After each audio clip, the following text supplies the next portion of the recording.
नमस्कार, मैं प्रोफेसर सतीश चंद्र झा अपने चैनल में आपका पुनः स्वागत करते हैं। यदि आप ज्योतिष शास्त्र में विश्वास रखते हैं तो यह आपको मानना ही पड़ेगा कि संपूर्ण मानव जीवन पर सभी ग्रहों का कुछ न कुछ प्रभाव अवश्य ही पड़ता है। यहाँ बुध ग्रह हमारे बुद्धि, वाणी एवं व्यापार के लिए सूझबूझ पैदा करने का कार्य करते हैं, वहीं देवगुरु बृहस्पति हमारे जीवन में ज्ञान, धर्म, शिक्षा आदि देने का कार्य करते हैं। हमारे संस्कार को नियंत्रित करने का कार्य यही देवगुरु बृहस्पति करते हैं। और यदि जहां तक हमारे कर्मों का प्रश्न है तो इसके लिए शनि देव को माना गया है, जो हमारे कर्म को नियंत्रित करने के साथ ही साथ हमारे सभी प्रकार के कर्मों पर अपना फल देने का भी कार्य करते हैं। यही कर्म के देवता और न्याय प्रदाता शनि देव 23 मई 2021 को मकर राशि में अपनी ही राशि में बकरी होने वाले हैं। 141 दिनों तक अर्थात 11 अक्टूबर 2021 तक इसी अवस्था में रहकर पुनः मार्गी हो जाएंगे। आज मैं शनि के वक्रगत अवस्था के परिणाम स्वरूप उत्पन्न होने वाले प्रभावों के संदर्भ में सिंह राशि के लिए कुछ संक्षिप्त बातों को लेकर उपस्थित हुआ हूं। सिंह राशि सूर्य प्रधान राशि। सिंह राशि के व्यक्ति अत्यंत ही स्वाभिमानी एवं आत्मनिर्भर रहना पसंद करते हैं। यदि उनकी कुंडली में सूर्य की अच्छी स्थिति हुई तो जीवन में उन्हें यश, प्रतिष्ठा, मान सम्मान की अत्यधिक प्राप्ति होती है। पिता से भी उन्हें खूब सहयोग प्राप्त होता है एवं सरकारी कार्यों में भी उन्हें जीवन में खूब सफलताएं प्राप्त होती है। परंतु वो कभी भी जीवन में झुकना पसंद नहीं करते हैं। वो किसी के आगे गिड़गिड़ाना पसंद नहीं करते हैं, क्योंकि ग्रहों के राजा तो सूर्य देव को ही माना गया है। अतः सूर्य के प्रभाव के कारण उनमें अत्यधिक स्वाभिमान की भावनाएं रहती है।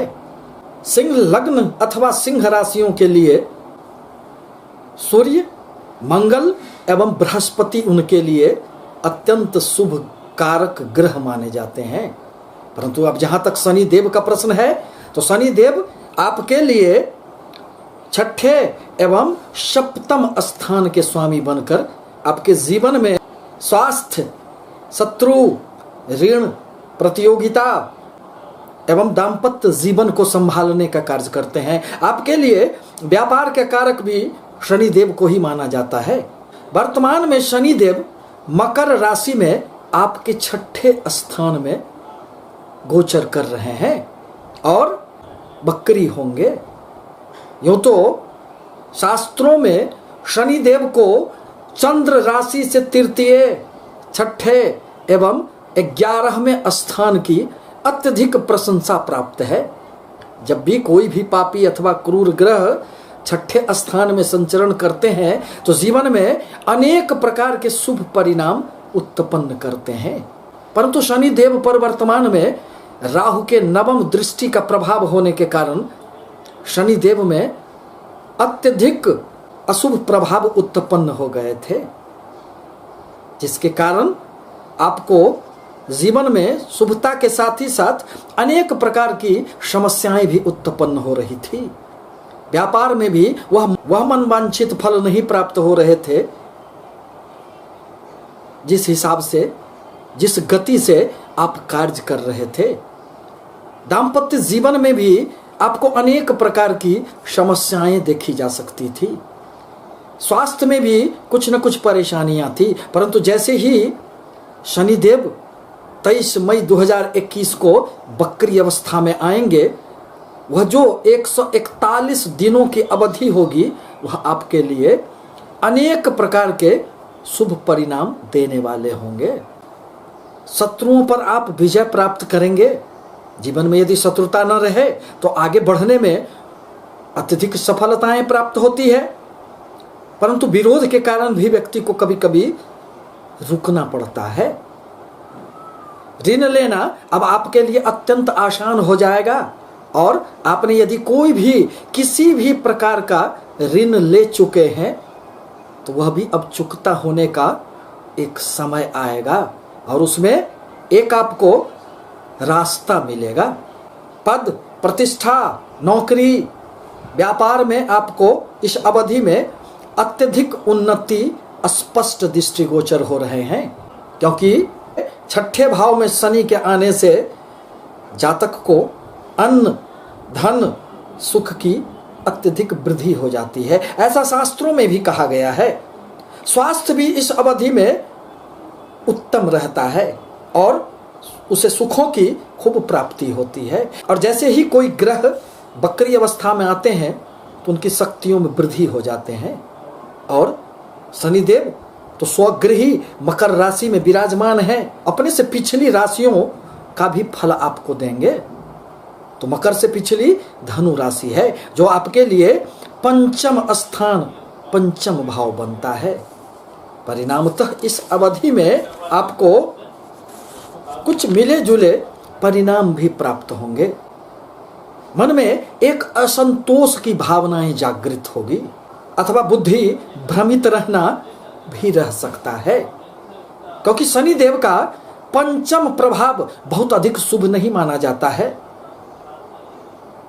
संतान के लिए भी यह शनि अत्यधिक कष्टकारक भी माना जाता है।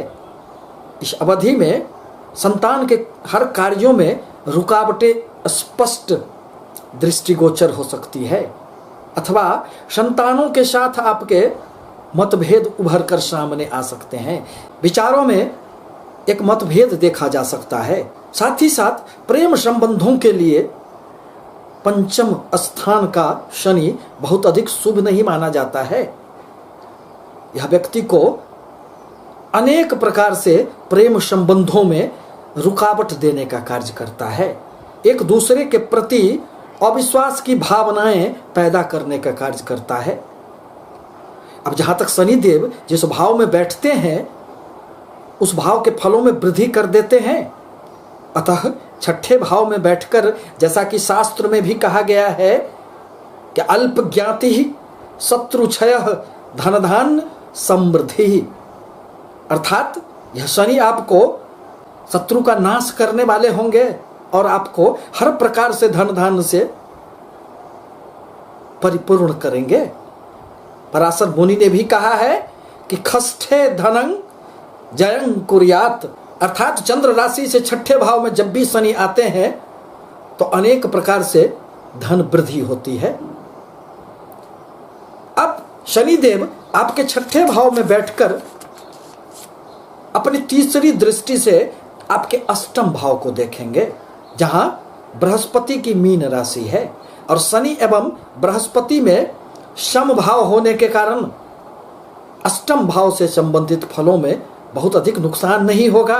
स्वास्थ्य संबंधी कुछ समस्याएं तो रह सकती है, परंतु इस अवधि में पराविज्ञान के तरफ आकर्षण बढ़ेंगे। यदि आप रिसर्च के क्षेत्र में हैं, यदि आप अनुसंधान के क्षेत्र में हैं तो उसमें सफलताएं प्राप्त होगी। अचानक धन का लाभ होगा एवं पैतृक संपत्ति से संबंधित कोई भी विवाद इस अवधि में निश्चित रूप से सुलझ जाएंगे। ससुराल पक्ष से भी आपको इस अवधि में लाभ की संभावनाएं बनेंगे। अब शनि की 7वीं दृष्टि आपके द्वादश स्थान पर पड़ रहे हैं, जहां चंद्रमा की राशि है। परिणामतः खर्च की अधिकता से कभी कभी मन आपका अशांत रह सकता है। अतः आय एवं व्यय पर संतुलन बनाकर रखना आपके लिए आवश्यक होगा। कार्य में थोड़ा सा विलंब हो सकता है। बाहरी स्थानों से आपके संपर्क तो बनेंगे, परंतु वह संपर्क इस अवधि में बहुत अधिक सुखकर नहीं होगा। शनिदेव की 9वीं दृष्टि अब आपके तृतीय पराक्रम के स्थान पर पड़ रहे हैं, जहां शुक्र की राशि है। परिणामतः इस भाव से संबंधित फल आपको निश्चित रूप से मिलेंगे। पराक्रम में वृद्धि होंगे। आप आगे बढ़ेंगे, आपके द्वारा लिया गया कोई भी निर्णय निष्फल साबित नहीं होगा। आप उस पर चलकर निश्चित रूप से आगे बढ़ेंगे। समाज में आपको मान सम्मान की प्राप्ति होगी। दूरसंचार के क्षेत्र में, आईटी सेक्टर में कार्यरत लोगों को निश्चित रूप से इस अवधि में सफलताएं प्राप्त होगी। इस प्रकार कहा जा सकता है शनि का वक्री होना अनेक प्रकार से शुभ परिणाम देने वाले होंगे, परंतु अपने मन पर, बुद्धि पर ध्यान देना आवश्यक होगा। क्योंकि यदि रास्ते में चलते चलते व्यक्ति भटक जाता है तो उसे कभी भी मंजिल प्राप्त नहीं हो पाती है और वह फिर अचानक ही निराशाओं में घिर जाता है। शनिदेव के बीज मंत्रों का जाप करना इस अवधि में आपके लिए नितांत आवश्यक होगा। ओम प्रांग प्रिंग प्रंग शह शनिश्चराय नमः मंत्र का जाप अथवा ओम शन शनिश्चराय नमः का यदि आप जाप करते हैं तो आपके लिए अत्यंत शुभ रहने वाला होगा। अब आपसे निवेदन है कि हमारे चैनल को लाइक करें, सब्सक्राइब करें, ताकि मैं अपने विचारों से आपको अवगत कराता रहूं। धन्यवाद।